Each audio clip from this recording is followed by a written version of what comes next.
Mesdames, Messieurs, chers téléspectateurs fidèles de cette émission, exprimez-vous avec Noli Tambou, le sage. Je vous souhaite encore une fois une heureuse année 2014. Comme je vous ai annoncé en 2013 que nous ferons en sorte que en 2014 que nous essayons un peu de changer les concepts, nos structures, dans le cadre toujours de vous satisfaire, parce que vous satisfaire, c'est notre souci majeur. Aujourd'hui, mesdames, messieurs, j'ai le réel plaisir de recevoir un rappeur qui se nomme Kaba le Boss. Ensemble, nous découvrir Balobi Moto na yambi vraiment ayeli biso moi style moko bonga na yoka kie mo ba symbiose entre temps peu alingi a tiam nde tolobaka moi le boko na musique congolaise oyo pour apporter pe makambo oyo na en tout cas ngala ngoloba la place na été yé moko boko mona et puis nous allons le découvrir tous ensemble. Ce sont ces chèques d'emboutis, les remix pour les groupies qui kiffent les sons X. Au micro, Kaba le Boss et Cortex. On est là pour faire trembler les fesses. Elle est mouillée comme un nazi, tsunami. Surtout des celles qui ressemblent à Katsuni, qui bougent et dansent comme Jenny Lopez, qui t'excitent et donnent envie de sexe. Check your booty, check your booty, check your sexy booty. Check it, baby, check it, baby, check it, baby, check your booty for me. Check your booty, check your booty, check your booty, check your sexy booty. Check it, baby, check it, baby, check it, baby, check your booty for me. Le chef coutumier, alias le parrain, Boizanga, alias le chef coutumier Pona, nous avons beaucoup dansé. Beaucoup dansé. Donc le parrain Pona, dans un Congolais, mais dans un esprit idéologie, il y a des Italiens, il y a des Siciliens. Donc deux fois t'es. Donc c'est ça, et on va expliquer les lots Kaba le Boss. Parcours-nous un peu. Qui t'a inspiré dans la musique? C'est vrai aujourd'hui, au sein la production, entre temps au sein la rap, mais nani vraiment peut ça qui au goût, on a si pas le ton idole, la musique le lozo sala, on s'inspira qui wapi. Bon, parcours musical nanga et bandi na kin, et bandi na kin déjà, to bandi na kin, naza mwana ndal, mwana 20 mains, na mwana ndal. Donc deux communes wana, donc 20 mains, quartier 20 mains na Bandalungwa. Donc ma solo et bandi déjà na 20 mains, donc talaka biso toza ba descendant, ya ba vena biso ya wenge muzika. Donc après na mwana mikili, pour naza mwana mikili, mwana kin mwana mikili pas en même temps. Donc parcours de bandi en Allemagne, na kin et puis toke na Allemagne, na beta na groupe nanga liboso zali le trio, na beta na master, na ba master mi balé. Donc master Zadio, derrière na pesi Zadio Mbote, na master Patrice, master mo beta bandu le monet ba reggae mikolo comme en solo. Donc il y a un grand prêtre na gata ma solo ndule, bolanda Patrice pe master nanga bon, Patrice na peso Mbote. Bon, tozonga na ma solo Kaba le Boss, naza producteur, naza pe rappeur. Donc nazo réalisé production na katia rap français, na katia rap lingala, et donc c'est un peu ça quoi. On le dit aux producteurs et puis aux rappeurs. Production déjà, aussi déjà au produisait déjà nani déjà la musique. Bon, na produisait King Kong Clan na Evry, donc bah master toi Evry Bambote, bah petit tout. Donc tu réalisé déjà mixtape mi balai. Il y a liboso 10 ans d'avance. Na Evry na ba petit toi Evry ba petit neti ba Chikoron ba Manikongo ba December ba homo boye ba donc mixtape était kama gitoko donc c'est ça quoi. Donc, oh, tu produis ba musique, il y a ba musique entre temps yo pe na ba musique na ba son na yo, tu fais l'autoproduction. Oui, c'est exactement ça. Donc naza producteur pour un label Nabiso. Et puis naza pe producteur pour na ba projet nanga moko. Donc les lopé na pour nous présenter bino projet nanga mais to développer au malé mais to kotati na projet nanga ko. Je tiens à vous rappeler que déjà c'est Kaba Obozolanda le boss, les systématiques hein, le mystérieux quoi. Moi il va comment la baxer les sous parce que ça trop mystique. Restez toujours branchés dans votre émission, exprimez-vous avec Noli Tambou le sage.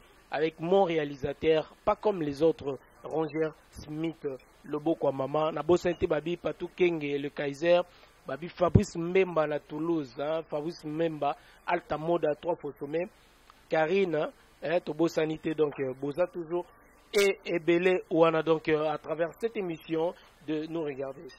Kabale Boss, déjà, on a combien d'albums déjà? Oyo Bimisa, parce que Bate Belé c'est vrai, ou Baye Bio, mais Belé Baye Bioté. À travers cette émission, on va comprendre qui est exactement vraiment Kabale Boss. On a déjà combien d'albums Oyo Obimisa? Il y a eu mon personnel. Bon. Nous 2 mixtapes collectives, il y a Libosso, Zali 10 ans d'avance. Tout ça, là, on a King Kong Clan Mobimba, on a Master Tout, Petit Tout. Et puis, on a Zali le boss, la mixtape. Donc, Zali mixtape, on a réalisé, on a Face B. Donc avant que bim album et là on a marché, il faut que tester moins température. Température, il y a public, il y a fan. Donc on a bim album moko mixtape, il y a les boss comme le boss la mixtape. Après si on est le boss album Zolanda, na album on a représenté bino lelo ezama solo ya rap français na rap lingala. Donc boyo kango suite toujours développement malé mais Merci beaucoup, Kabale Boss. Déjà, ce qu'on a vu faire notre sujet, sujet chaud Oyo, de retraiter vraiment à travers cette émission Exprimez-vous. Donc, Ndelabi, vous restez toujours branchés, vous manquez tes ban à Kinshasa. Merci beaucoup de m'appeler Nabino parce que Bolbay en 2014, vous avez l'honorable Noli Tambou. Nabi que Marambozo Loba, il va se concrétiser parce que nous avons aussi des projets pour notre beau pays. Qui est la RDC, donc la République démocratique du Congo. Tokoyana, la Pesibana Nyos à Kinshasa, Lubumbashi, Pebola, Nabiso à travers Molière Télévision, Kuna Batout, Lubumbashi, vraiment, Bambo Tenabino. Kabale Boss, aujourd'hui, comment tu trouves la musique congolaise d'avant? Na onenge tokomi lelo. Mais quand on fait moi analyse moko boy par rapport à la musique congolaise, c'est vrai, lelo te dit que bandeko na yo Bafali Poupa Baye, na ba 5e génération, Nenge Tozolo Belande, ba Situango, ba Ferregola, ba Didier Lacoste, ba Bill Clinton, ba JDT, ba vraiment nombreux dans le temps, ba Honeste ba Combo. Lelo, Nabino ba jeune, c'est vrai que toi tu fais le rap, mais na mon musique, oh yezo beta maizaka musique à Congo, parce que yo, oh na style na yo ya symbiose, au sali mélange de styles, aux autres rumba, rap ou sanguission et pessimo couleur no morobo parce que déjà Roger Smith na bi jende na zolo babwe azola que ça déjà bato en illustration et zo kota bato mona vraiment qui est qu'est-ce que tu fais lelo sans plastiser tabouezate sans complaisance aucune ozomo na musique ya Congo ndeni parce qu'il y a un adage aussi qui dit celui qui n'avance pas recule dans le trou. Ça là un peu moi analyse par rapport à la musique à Congo. Musique na biso Congo lelo na minute oyo c'est bien tout boyo kango bien les airs au lala les airs au kufa nous les airs au kufa bon on va expliquer bien pourquoi nous les airs au kufa pona nous na biso tikaligara na ghetto trop nous na biso tikaligara na Congo na kin na RDC donc yango wana biso tozoya na biloko moko ya sika tozoya na biloko ya sika tozoya na ndule moko ya mélange tozoya na rap lingala français. Donc pour nous expliquer bien muke soto landi musique pour la musique na biso za kufa pona tozo se baser na langue na biso. Donc pour nous même ndule la biso na niveau international. Donc biso to se décider que to développer ndule moko international donc to tcheba langue belé na kati. Donc na projet o album na nga o ezoya au na français na kati, au anglais, au portugais, na moi espagnol na kati, na lingala bien sûr. Donc toujours même ndoule na niveau likolo, na ba poésie, na ba métaphore, na ba rime. Donc comme même moi, pour na kamora na monara, au mona nduliste yo zali mutu oyo au traitaka écriture, au traitaka ba langue, na ba mot.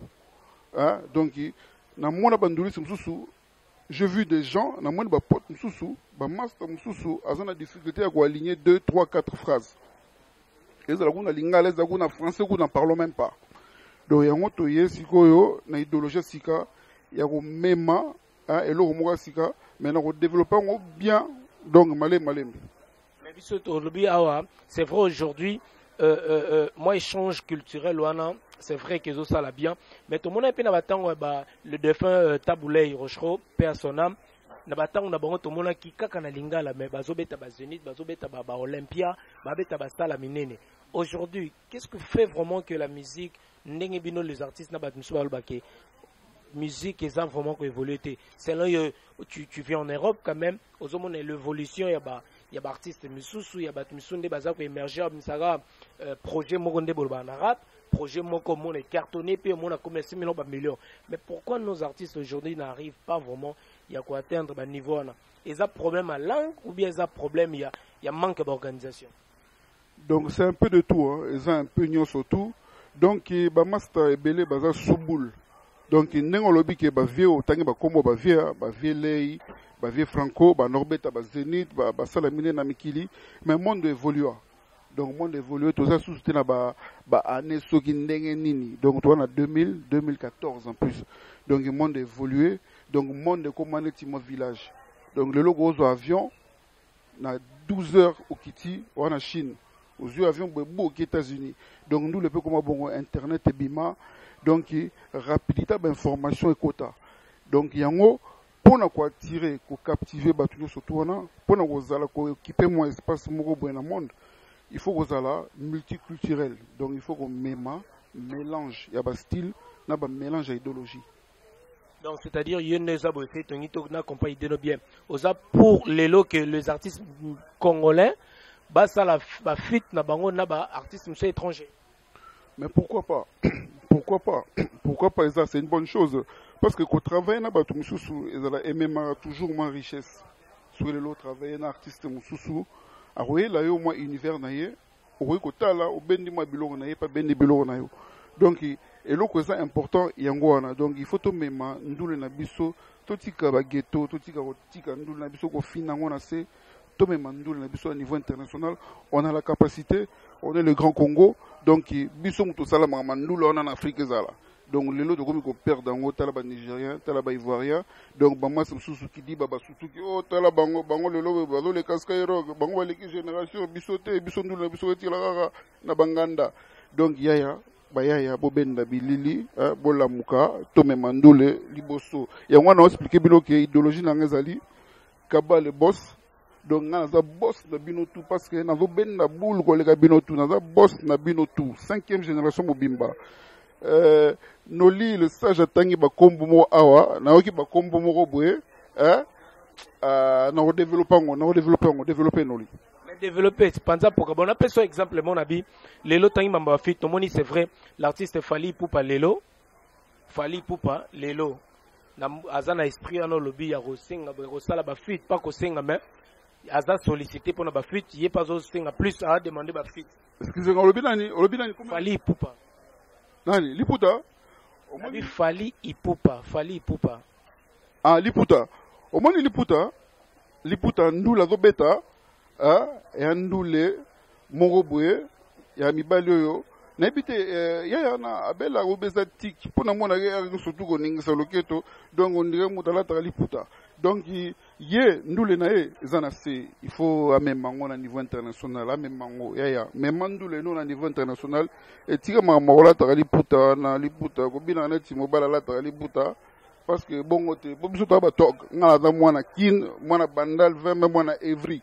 Donc na da grand yaya, donc biso te oka bandule net, toujours sentir net ndule ya bato mariage pour tous. Ozo mona.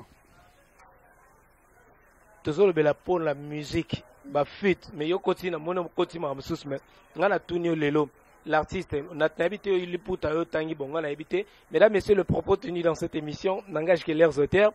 Voilà tozana Kaba le boss azo pesa masolo na ba ki aza show aoye pena pona s'exprimer librement pona bara ezana émission mo te ba s'exprimer librement le roi émission o exprimez-vous avec Noli Tamboul sage na lobby esprit wana il y a aussi la fuite na artiste belé le lot na ba Olivia ba artiste belé surtout en Afrique ba Mokobe ba te belé l'esprit ana le lot oh pour le bic et ça la fuite na msus et ça bien pour l'artiste Fali Poupa surtout on a parlé artistiquement quoi, c'est ça. Bon, au moins il puta peut-être Master Rose a difficulté. Oui, moi ça a difficulté au bas français. Donc il y a aligner mot, phrase en français pour se faire comprendre. Donc Master Rose a des difficultés. Mais tout le monde à côté, hein, Massa, si on a des difficultés au bas français, hein, cours de soir là, hein, ok, au commissi, au petit combo liputa, hein, cours, tu apprends, je m'appelle, je suis, hein, comme ça la phrase, hein, yemba tana français moi mukete tala lingala ernyo surtout fanda côté kuna yemba moi français total mais otanga pe bakombo mususu na okaine totanga makombo ya master morobe master ngo aza mwana forme elongi forme neti mbisi morobe na linga mingi mbisi ngo na liake trop mais na soki na yoki ye abaisanga kugwa mbisi wana tilapia master morobe tilapia yepe azaka na ba style neti oyo be yam suswana liputa donc bazobeta bandule moko boye neti ka ba mariage pour tous biso to ba tog ya biso to ba tog biso to lingto yo ka bandule ya Congo mais eza moi ya mibali bobeta bandule ya mibali bozala makama basite banini na masa msotanga ikombo no ga neti kombo ne il Clinton neti président na oya président mo aleka président mo asala scandale na États-Unis boyo au ce discours moi si afuka manase ba masolo zoleka donc il Clinton il est loin la liboma donc nayoki mikolo na oto na Canada mikolo yo nayoki son ya mastango nayoki son moko boye obi ki na comprendre son te makelele donc na comprendre ce qui est animation ou bien nzembo love donc ce qui rumba ou bien animation donc makelele danser dans comprendre no biye yo za liboma après on a tali kombo na comprendre que non aza vraiment il Clinton wana ozopesa ndenge yo ozolobela na nde nabaki le propos tenu dans cette émission n'engage que leurs auteurs nabaki parlons artistiquement quoi donc sur artistiquement na ba artiste na biso l'évolution surtout pour na ba fit na mono pesi ba qualification na pesi opesi mais na yeba lelo esprit wana ya musique au mona ekala na lelo évolution ezali ou bien ozomona ne parce que na baki si on n'avance pas on recule dans le trou ndenge balobaka na thème ezali celui qui n'avance pas recule dans le trou lelo on a lobby na ba master lobby ya 5e génération ana o lobby nde na tangelo ko bakombo anabi ba Ferré bazali ba Fali Ipupa bazali ba Bill Clinton ba JDT ba Léo ba Bill Clinton après le nani après obi comme JDT na EBT nani zo bezu comme mususu Didier Lacoste par exemple nani marque ya ba polo ba t-shirt Didier Lacoste envoie 1000 esprits à beta power EBT no noli kama mbona na ebi marque wana oyo ba bisu tala ga moto linga wala ba polo tala t-shirt ma body na EBT ngana ebi marque oyo zala ngando crocodile ngando crocodile na français ba o bible ba français bien te ngando crocodile mais na yebi muto wana te bon o yiro yebi te c'est pas grave mais na on attend le lelo comme on a lelo bande kono lelo oyo pour la cité o baza vraiment o le to lobela nazui fait rigola nazui Fali Ipupa tozi pe ba soleil wanga wana nani sus ngana bi moye bi mara kota Japon bon c'est pas grave nazwa deux déjà la génération na pas na mo ningi mingi na lobela faire na Fali lelo l'évolution en musique ndetobi parce que tobi musique ezalem sous deux batumo waza tout mona série maki wera na JB c'est vrai lelo to lobela plus faire pe na Fali natangelo batebele mais natangelo faire na Fali aujourd'hui nabi artistiquement l'air aux hommes na bango l'évolution et la musique na bango lelo en tant qu'un artiste je c'est vrai en arabe aux hommes na bana mai wana bana mai no ba émerger ndenge ni lelo obi mutu mususu batu mususu na vie omoni mutu soko sala loko ozana batu mo boye bazan samboul bazo ko entourer yo bazo betelo maboko ya osabilo mo za danser ozo poussa makambo pena to évoluer nous avons des maboko ya hypocrisie au moins nous nabiso baya na mibale liputa na tilapia donc nous les ana baisse donc nous les ana régression les progression donc nous les zongisima parce que toujours équipé terrain international. Donc nous, nous sommes dans ghetto. Ok, nous sommes na Japon. Ok, ou bien en Chine. Est-ce que vous avez la pia? Nani? Nani? Donc nous les en assez. Mais batuneti, batu o bazo memandu. Banana yo lobiana, c'est batuni pe. Est-ce que vous Kaba les boss? Batuno balbani. Oh, baby Kaba les boss. Pour ngala betra nous les internationales. Bébé me dit pas que t'es ni pute ni soumise, que t'es vierge, que tu vas à l'église, que jamais un gars t'a détaché le soutif, que sexuellement t'es pas encore actif. Bébé joue pas ce jeu avec moi, s'il te plaît sois sérieuse avec moi. Lâche-toi, montre-moi tout ce que t'as. Si tu veux, gagne un peu du chèque.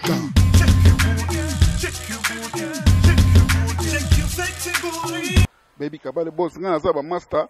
Et belé na agu na fan na Congo soki na Congo ba yebi ovo oh na Congo na ebani na Congo na ebani partout na ebani Congo mobimba na kin Lubumbashi ok ba région tout na ebani pondule na ngeza international mutalinga la zoyo kanga muta français zoyo kanga muta choué la zoyo ka momi mo en futur ko mala français bien ko mala choué le lobi teke o komi na notoriété moko boy le roi le bandeko na biso ba faire na ba fali oyo zoloba o tanga ba kombo na bango là-bas. Les propos tenus dans cette émission n'engagent que leurs auteurs aux auteurs. Mais sur le plan de notoriété, les lots, baza plus connu que yo, hein, c'est totalement bien Kaba les boss. Tout marché va monter quoi. Là, c'est dans combien d'accord on a téléspectateurs là. Au moins na lobby, au moins ndula, obi ko beta ndula danser, ko beta ndula qualité, ndula za na niveau, za na poésie.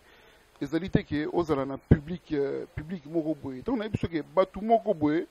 Bazo betul maboko bazana bango 100 boules ne baloba ke batu moko boye bazana 100 boules bazo betela mutu moko baza 100 boules maboko donc elingo la accepter que oza danser bandula danser toza batu so beta bandula danser mais oko ke depena kwa mususu kidiba dans sitelo vie moko ya congolais pe vina biso lokwa kanza oui bien vie lokwa beta ndule za na poésie danser noko beta ndule na yoka balbu mavia na yoka on toujours via za musika ndule na balangue belé azo beta ba mélodie kitoko donc tozo exemple bato bongo pona ba vie mususu pe au moins biso ba bantu malgré to kolila mikili entre mikili na kin toza ba bantu toza toujours na respect mikolo au moins ta mukolo to déconner pour la minute on a méchant bela ba mikolo belé ba vie belé na ndule na colère na bango na méchant na bango pour ba vie bazo déconner danser ba vie ba reconnaissant na mambe belé mais moi na mke gasa mukolo te donc na repesa ba mikolo conseil ba vie wana ba vie botalanga petit na bino ba vie yo vie ko bouger mutu te yo wana vie benda bilili boule vie tika buzoba na opeso conseil na fingi yote tika buzoba benda bilili zo exemple pas vélo quoi mais mandule na niveau moko boye pour tout ça lokumu ya mboka na biso RDC on allait là danser. Merci beaucoup. Donc, c'était là mon invité, Kaba le boss. Mesdames, messieurs, rendons l'utile à l'agréable. Total Apenza Makambu. Kaba le boss. Na boss ente na bi na pesi papi kake mbote. Poko mona ilinga mwa mingi. Papi kake Hollanda la Luanda. Bambote belé vraiment. Toto soano tout à l'heure. Papi kake la foudre. Bambote belé na Londres. Donc, il y a Luanda place aux alives. Bambote belé dadi dimba la simba ferré. Bambote ne belé. Total extrait oyo vraiment pour na to rendre l'utile à l'agréable. Total vraiment, Kaba les boss, en image, 2 ans après. Merci.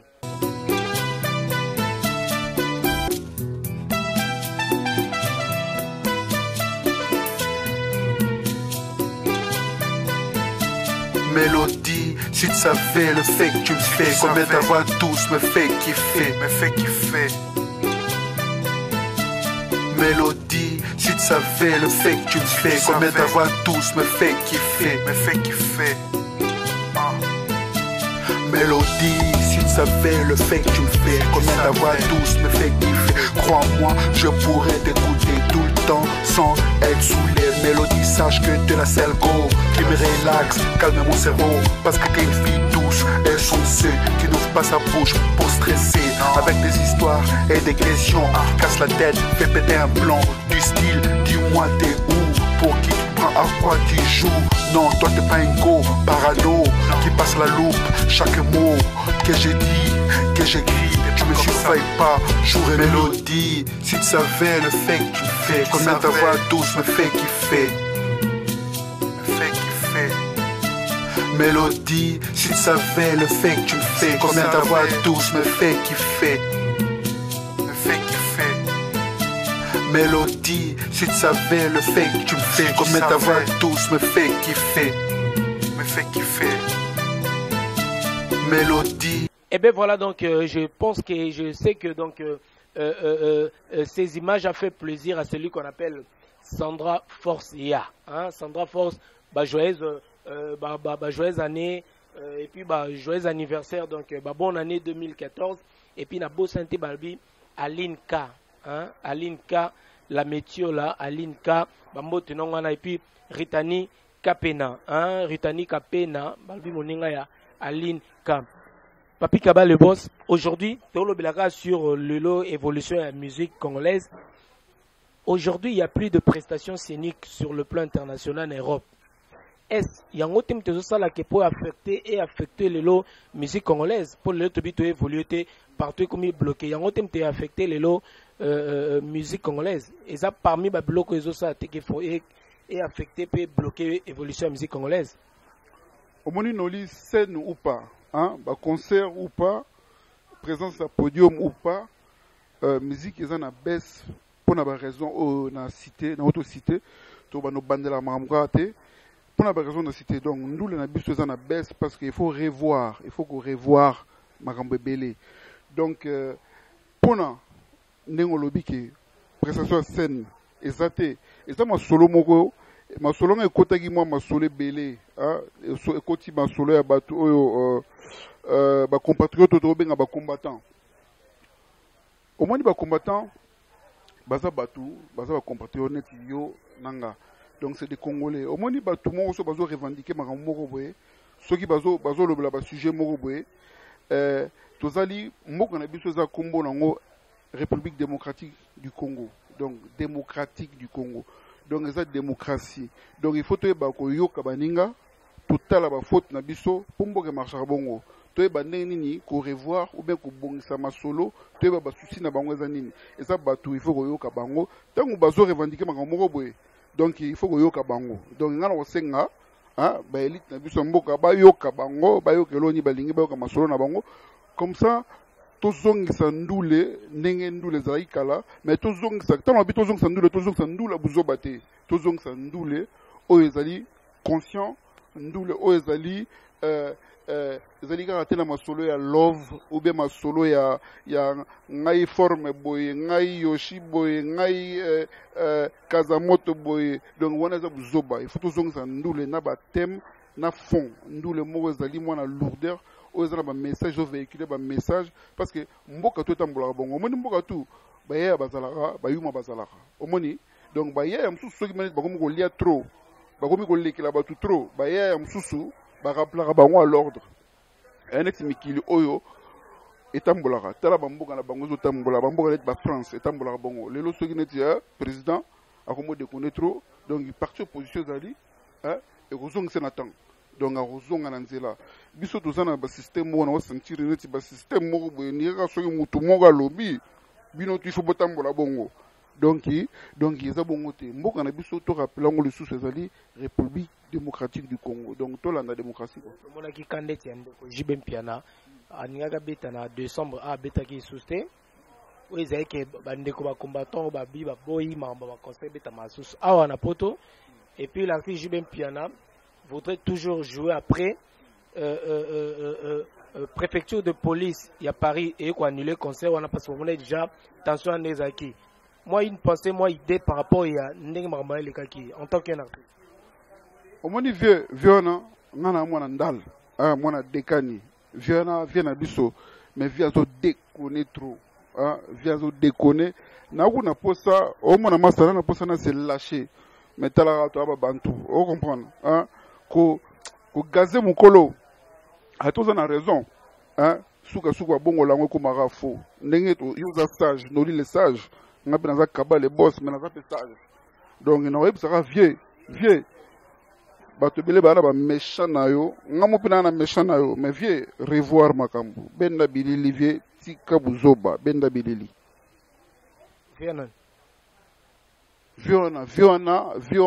viona autocité. Merci beaucoup, chers téléspectateurs. Donc, tous ont évolué dans l'émission Labino. Exprimez-vous. Aujourd'hui, quand même, Kaba, le boss, tout parler un peu. C'est vrai, tout le temps, il y a M. Sebele. Tout le belapé projet actuel. À quand ton album, vraiment ton prochain album, comme on nini, et puis le nini vraiment on met la bana Kinshasa bazolando siko, et puis na bana potonioso. Projet na yo, à quand ton projet na yo vraiment album ozobimisa. Album ozobima, aux l'événement, poser album ma bon na salamate na niveau kin. Au moni ba américain, ba jeune américain, ba américain au mona na ba MTV, ba américain ba beta bandule la bango ba gloire na bango kala. Bandule bango ba vient na bango ba beta kala, ba vient ba Barry White, ba vient ba James Brown, donc ba sampler ba renouveler ngo ba bakisi bilo rasika. Idéologie neza nga mutali bosso ya on lo bagina za kaba le boss leader ya 5e génération bino tout ozala nani donc ndulo wana nazomema ngona Congo siko nazomema rap lingala donc nazoya nango na ko établir ngona na Congo donc biso ko to travailler na système ya ko valoriser ba gloire na biso ba ancienne gloire ba bandula na biso bandula ba vie na biso ba beta kala ya danser ba mélodie mystique ba vie ba lei ba veneti Franco paix à son âme paix à son âme aussi Vielei donc ba veneti ba Carlito ba veneti ba Mayaoula paix à son âme donc bandulo ana donc biso tozo renouveler ngo bokoyo kango boko comprendre l'oroté donc bokoyo kango boko comprendre l'oroté mais boko lelango dans ce biloko zoya d'ailleurs kutu bokoyo kada ba extrait et oleka boko comprendre ndule nazo ya nango. Merci beaucoup. On a Rose en aucun exactement. Tous en 2014, on a 2015. Ezoya en 2014, Ezoya en 2014, Ezoya en 2014, Ezoya en été oyo. Donc Ezoya été oyo. Donc nous avons donc tu lancer ma solo. Donc tu lancer machine et ça en marche. Donc tu lancer ma solo.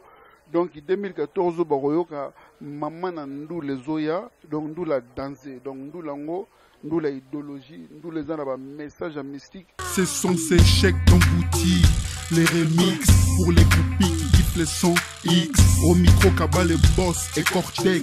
On est là pour faire trembler les fesses. Elle est mouillée comme un nazi, tsunami. Surtout des celles qui ressemblent à Katsuni. Nous les avons danser, au Swahili nakati, au Congo nakati, Chiluba nakati, au portugais. Espagnol, anglais, français na kati. Na ninga rap, na chanter.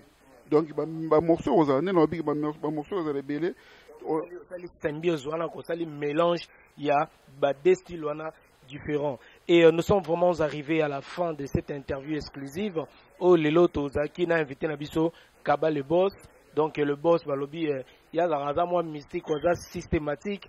Aza vraiment phénoménal quoi donc na habité na bossa pété na bossa nité na pesi motena la bellissima Juliana Aoumba aujourd'hui Kaba le boss titre et album na yo et puis ton apport na musique congolaise pour na aussi ces missions oh titre d'abord album na yo et puis ton apport na musique congolaise pour na aussi donc titre zelo mo danser na repesa ngona suka mais na repesa no apport na pesa no question apport ezali donc itozo mema eloka sika na ndule na biso to mema eloka ya bien to mema esprit ya bien esprit mo positif donc to retraiter ba thème tout donc ne to lobi quoi donc bozana banzembo love bozana banzembo conscient bozana banzembo zo lobela ba problème bozana banzembo zo traiter ba thème tout donc et zo traiter même ba thème bokoko.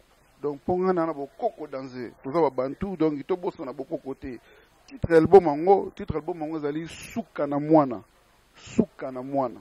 Donc, enfant terrible en français. Pour nous, master, le français était enfant terrible. Donc, Soukana Moana na lingala. Donc, Soukana Moana idéologie na salango ko. Donc, idéologie na salango ko. Donc, mamo na zolo bango ko. Donc, bokobi nango nanko, boko sepa nango nanko, kina olelango nanko mikili pe olelango nanko. Merci beaucoup, chers téléspectateurs. Nous sommes arrivés à la fin de cette émission. Exprimez-vous avec Noli Tambou, dit le sage. Et moi, je fais vraiment un big up à celui qu'on appelle Roger Smith, le beau quoi maman, le réalisateur, pas comme les autres, à la grande famille. Oh, les lots, bazo, simbe émission, exprimez-vous. D'abord, c'était Rodrigo Maïmba, RM Pro, le boss des images. Michel Saint-Ekelele, Bélange Digital, Balobi, l'Azance, Grand Juif. D'abord, Sani Pété, Balobi, celle-là, on appelle Nabomi Kombo Naye, Balobi, Azarmo Mystique, quoi. Azarmo Mystique, Nabomi Kombo Naye pour Azam Mystique. Kabale Boss, Tokomina Souka. Moi, big up Nezarat. Nabat Balandi, et puis aussi c'est mission. Bon, Kabale Boss, l'homme au rail band. Donc toujours manette à Mwindu na misu. Batu ninga Kabale Boss, poni to mo la misu na hote. Pourquoi bomba misu? Est-ce que vous avez misu 4 heures, to 5 heures? T. Eza idéologie 3D. Vous avez manette à 3D. Et manette à 3D, donc on a 3 mondes. Donc vous avez ma patte, nazomona yo, naomona mamutu, ba ange ba osala. Tukitina mokili nazomona mamutu, ba songi songa ba yuma nazomona ngo. Tokepe na sama bele, nazosolo la natati wata na mami wata boye, nazomona mamba osala. Donc deux fois te. Donc na opesa mbote na obandana na ba fan, na obanda tout, na obanda boso na kin, donc place de uta, baza masolo tout kin. Donc to mani na 20 mains. Après tout na banda na 20 mains, na pesi ba na 20 mains tumbote. Donc sans oublier ba master to 20 mains, pire master nanga Edi Dorai. Donc Dorai na pesi mbote, na vie na biso evala, na pesi evala, mukonza 20 mains na pesi mbote. Donc repose en paix, vie na biso Dina, via la kisanga jido, talaga bra, na ebite range to go benda bra, o eda bra ya ba pompe na jido. Donc après toke nandal na pesi ba master tu sambanga bo po bike ba ro kalo mais au sala jido Guezali qui sino ezali bokoko ezali mais entre ta force panzo te au mon idéologie ça dit qu'il faut à la renforme, il faut relier correctement.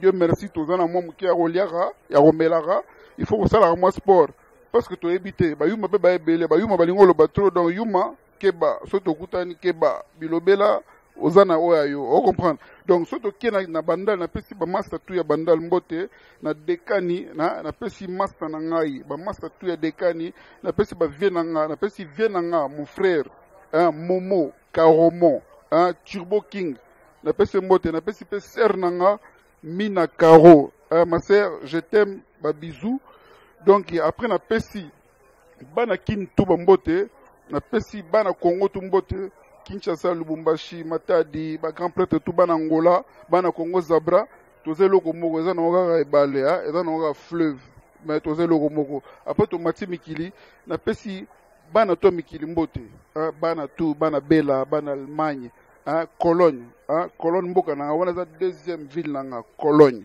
eau de Cologne. Donc parfois sur le kitoko. Donc bana Cologne tu na pesi mbote na pesi master Zadio na pesi Patrice mbote na pesi staff tu na pesi ba Jonkis mbote na pesi Buza ya Lopanga Banka yo morebi masolo match za kitoko na pesi siko bato France mbote ngamo na France na basé na Evry na pesi ba ya tu ya Evry mbote na pesi ba petit tu ya King Kong clan ba petit na tu H Manikongo December ba petit Venon na pesi bitu ba mbote et puis na pesi ba ya tout mbote ba grand prêtre tout ba sala ke moi fierté na biso zala na pesi Blaise Matuidi yo mo ebi Blaise gauche na yo za danser na pesi Mavuba Rio na kata Lille capitaine El Capitano donc na pesi mbote na pesi trésor Lola mbote na pesi trésor Mputu mbote donc na pesi ba massa tout na remercier pe massa na Noli Tamboule sage. Donc il y a un réalisateur na biso Rangers yoza danger yoza neti Jeep Ranger donc dans ce motro. Merci beaucoup. Nous sommes arrivés à la fin de cette émission. Exprimez-vous. Et moi, vraiment, je fais un big up à celle qu'on appelle Rosé Rosilia. La fille, vraiment, pas comme les autres. Et puis, na beau sanité, na batunion, sauf vraiment, soutenir Nolita Moumonvier, Alexis Yamamoto, Martin Sébastien de Lamba, na beau sanité, Balbi Sam Diakota, Balbi Palme d'Or, mon vieux Sam Diakota. Et puis, mon général, le grade en Kumbu, à mon grand frère Pajou Simba TTC, Yannick Kayenga, mon nom invisible. C'est par ces mots que nous bouclons la boucle de cette émission avec Roger Smith. Limou Sangako, s'il te plaît. Nakei.